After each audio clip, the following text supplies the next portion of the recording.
Olá pessoal, meu nome é Jamile Barbosa e nós vamos começar mais uma aula de arte. Na verdade, nós vamos retomar a nossa aula anterior, onde nós estamos falando um pouco sobre a história da arte. Mas, gente, só para relembrar, né?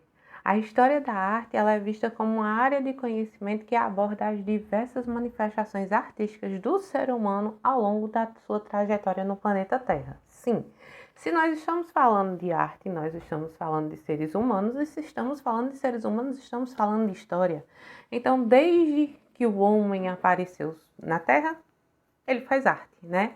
Então, essas manifestações, elas vão se dar por meio da dança, por meio da música, do teatro, das artes visuais e outras expressões que têm a intenção de transmitir emoções, ideias e visões do mundo.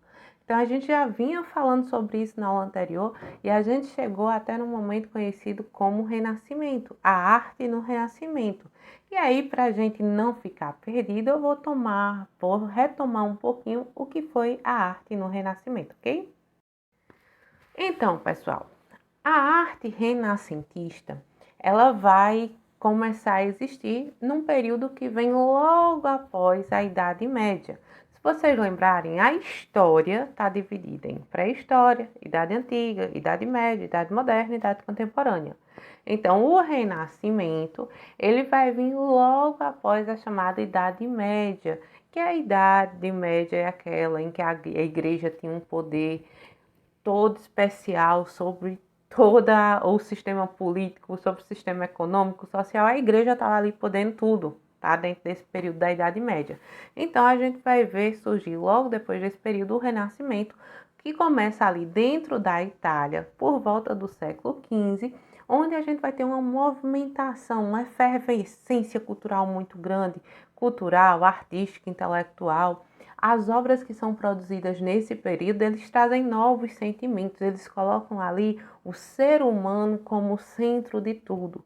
É o que a gente chama de antropocentrismo, quer dizer, vai dar muito valor à razão, né? Vai dar muita razão, muito valor ao homem como um ser capaz de produzir, de se responsabilizar por seus atos, em contraponto à questão da Idade Média, onde o centro era Deus, o chamado teocentrismo, né? Que na Idade Média a gente pensa o seguinte, que tudo era Deus que programava na nossa vida, tecnicamente. Então é como se o homem só tivesse que cumprir o que Deus desejasse. Enquanto no Renascimento a gente vai ver que isso vai mudar, a gente vai colocar o homem como centro de tudo. Bem, falei do século XV, né? E aí vocês vão ter artistas importantes dentro desse renascimento, como Michelangelo, como Leonardo da Vinci e tantos outros artistas renomados. Mas a gente sai do Renascimento e a gente vai falar sobre uma arte que é mais próxima da gente, que é a chamada arte pré-colombiana. Pessoal, eu estou falando aqui em ordem cronológica, então eu estou falando também de uma arte que está ali no século XV. Só que aí vocês já estão vendo o nome, né? Pré-colombiana. Ou seja, é uma arte que vem antes de Cristóvão Colombo, aquele descobridor, né? Então, nesse caso específico, nós estamos falando da arte dos primeiros povos da América, sim, antes da chegada de Cristóvão Colombo em 1492. E quem eram esses povos? Os incas, os maias, os astecas. Então, nós estamos falando dessa galera e de tudo que eles produziram. Então, essa arte pré-colombiana são todas as manifestações artísticas dos povos ameríndios com peças que tinham funções religiosas ou decorativas, como também as expressões arquitetônicas, e isso é importante falar, né? Então, através do estudo dessas artes é que a gente vai entender como foi que viveram os povos antes da chegada dos europeus aqui na América. Então, vale a pena lembrar isso para vocês. Então, nós estamos falando dos incas, dos maias e dos astecas. Depois desse período, a gente vai entrar na chamada arte da Idade Contemporânea. Sim, minha gente, entendam. A palavra contemporânea significa atual. Só que atual dentro de história, e por mais que essa seja uma aula de arte, e eu sei que você está se perguntando por que ela está falando tanto de história, é porque nós estamos falando da história da arte. Então, a gente está falando da história do homem, entendeu? Então, não tenho para onde correr, eu tenho que explicar para vocês utilizando termos da história. Então, arte contemporânea, arte na idade contemporânea. Contemporâneo significa atual. E esse atual começou lá na Revolução Francesa em 1789. Foi ontem, né, minha gente? Bem ali. Então, a partir daí, a gente começa a contar a idade contemporânea e ela dura até os dias de hoje. Ou seja, nós vamos de 1789 e continuamos vivendo a chamada idade contemporânea. Então, vocês vão perceber que nós vamos ter muitos acontecimentos nesse período, né? Então, a gente tem a Revolução Francesa, que é o pontapé inicial para isso tudo. Temos a Primeira Guerra, temos Segunda Guerra, temos Guerra Fria. Gente, tem tanta coisa para falar, tanta coisa para analisar que já aconteceu da Revolução Francesa para cá. E é lógico que isso também iria aparecer dentro da arte. Então, dentro da arte, a gente vai ter o chamado neoclassicismo, nós vamos ter o romantismo, vamos ter o realismo, o impressionismo, o pós-impressionismo. Esses todos que eu falei para vocês são vertentes artísticas que apareceram nesse primeiro momento da idade contemporânea. Nós não vamos trabalhar um por um agora não, mas na frente a gente detalha mais um pouco, tá bom? Eu só estou comentando para vocês a quantidade de vertentes artísticas que existiam no período. Outra vertente importantíssima é a chamada arte moderna ou modernismo. Sim, aí você vai pensar, o que é isso de arte moderna? Num primeiro momento você até vai se espantar, sabe? Porque a arte moderna, ela é diferente da arte, vamos dizer assim, da arte do Renascimento, da arte do neoclassicismo. A gente está observando aqui uma coisa nova que está surgindo. Então, a arte moderna é considerada todas as manifestações que vão aparecer na Europa no final do século XIX até meados do século XX. Jamile, quanto é final do século XIX? Pessoal, final do século XIX vai de 1850 até 1900, é esse período. Só que aqui eu estou dizendo para vocês que ela vai até metade do século XX, então vamos fazer essas contas direito. É mais ou menos de 1850 até 1950, tá certo?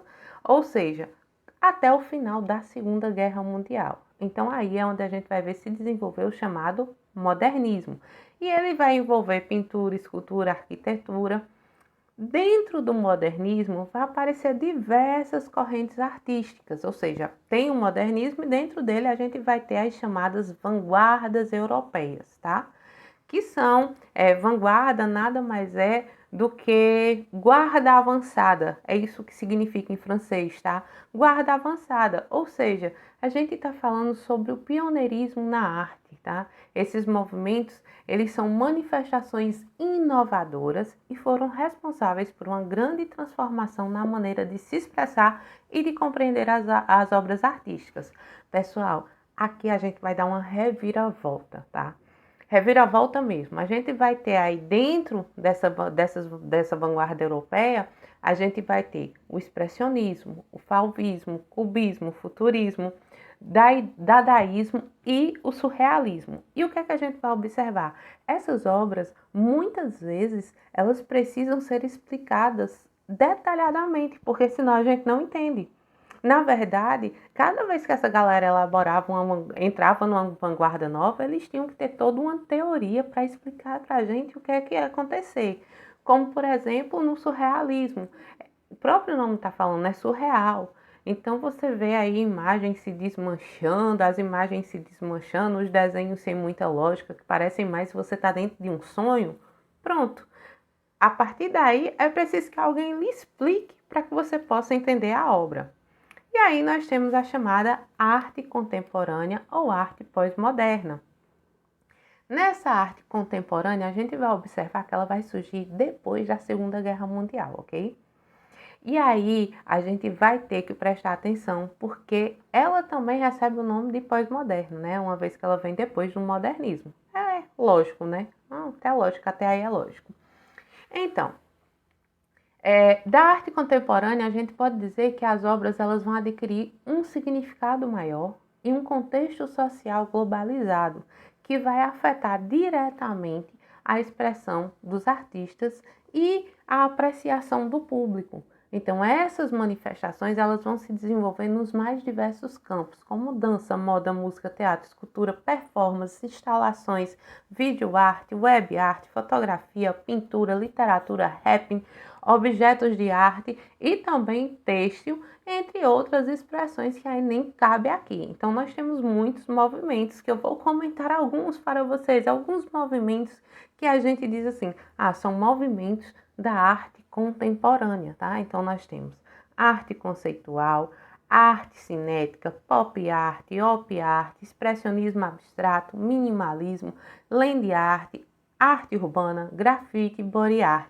Bem, tudo isso que eu falei para vocês, a gente vai aprender aí no percurso, no nosso caminho, que a gente vai estudar com calma esses gêneros. Eu só queria realmente mostrar nesse momento para vocês como se desenvolve a história da arte. Então, ela acompanha a história do ser humano. Sendo assim, a partir do momento que existe humanidade, existe arte. E ela vive até os dias de hoje. Vou fazer só uma paradinha rápida para falar um pouco da produção artística no Brasil, a história da arte no Brasil, certo, pessoal? Nós temos, assim, nomes extraordinários dentro da arte brasileira. Então, a gente tem que pensar como foi essa história da arte, né? Como é que eu posso dizer a partir de que momento ela surge? Se eu digo para vocês que a arte está ligada ao ser humano, então a gente vai começar a falar aqui no Brasil da arte que vai surgir com os seres humanos aqui. Então, há mais ou menos 15, 20 mil anos atrás, a gente tem a presença dos humanos e aí a gente já tem a chamada arte rupestre. Sim, a gente já tem essas inscrições, esses desenhos, essas imagens que foram pintadas pelos nossos ancestrais. Também vamos ter a chamada arte indígena. Essa arte indígena está acompanhando um momento histórico que é o momento em que os portugueses ainda não chegaram por aqui. Então, nós temos a arte indígena. Depois que os portugueses chegam, a gente tem aí um contato com outros povos e aí a gente vai desenvolver aqui no Brasil o chamado barroco. Existe o barroco europeu? Existe, mas a gente tem o nosso, a gente meio que adaptou. A gente também vai ter um neoclassicismo no Brasil, como também vamos ter o romantismo, o realismo, o naturalismo e o simbolismo, tá? No Brasil, é importante a gente falar sobre o movimento da arte moderna, o modernismo, tá, minha gente? Que ele vai ter um destaque bem importante aqui no Brasil com a Semana de 22, onde nós vamos ter artistas que farão aí toda a diferença na história cultural do Brasil, incluindo Anita Malfatti, Tarsila do Amaral. Então, nós temos pessoas, e aí eu aproveitei para falar das mulheres, né, lógico, que vão se destacar aí nessa arte, que a princípio ela vai ser muito incompreendida. As pessoas vão olhar assim e vão dizer, como assim, o que é isso? Não entendi, achei feio, não quero, entendeu? E aí vai ter esse, vamos dizer assim, esse encontro de ideias e a princípio vai ser muito questionável esse tipo de arte, tá? Como também a gente vai acompanhando a história da humanidade, nós vamos ter a história da arte contemporânea brasileira, que aí nós temos uma diversidade como instalações, temos pessoas magníficas que fazem esse tipo de trabalho, como grafite, né? Nós temos artistas importantíssimos como o Cobra, que ele é um grafiteiro de marca maior que deixou seu trabalho no mundo todo. Pois é, ele é brasileiro. Então, assim como o mundo é feito pela humanidade, a arte é feita por esses humanos. E onde tem humano, tem arte, seja no Japão, seja no Brasil. É basicamente isso, minha gente. Então, na próxima aula, a gente vai começar aí a detalhar alguns gêneros visuais, já que a gente deu uma caminhada pela história da arte de uma forma rápida, né? Bem rápida, mas acredito que deu para entender. É isso, pessoal. Até a próxima.